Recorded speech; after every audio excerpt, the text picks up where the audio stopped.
محمود احمدی نژاد کی شہید رہبر آیت اللہ سید علی خامنہ ای کی تعزیتی تقریب میں موجودگی نے ایک بار پھر ان رپورٹس کی ساکھ پر سوالات کھڑے کر دیے جن میں دعویٰ کیا گیا تھا کہ وہ موساد سے رابطے میں تھے۔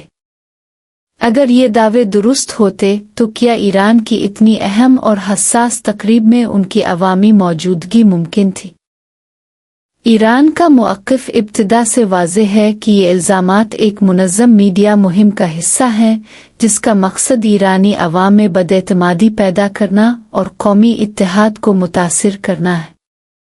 احمدی نژاد کے دفتر نے بھی ان خبروں کو مکمل طور پر من گھڑت قرار دیتے ہوئے مسترد کیا ہے۔ مشرق وسطی کی سیاست میں اطلاعاتی جنگ بھی اتنی ہی اہم سمجھی جاتی ہے جتنی میدان جنگ۔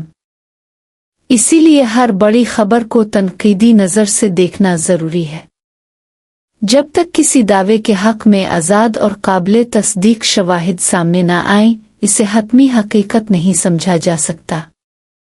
مبصرین اسے ایران کے خلاف جاری میڈیا جنگ کا ایک اور باب قرار دے رہے ہیں۔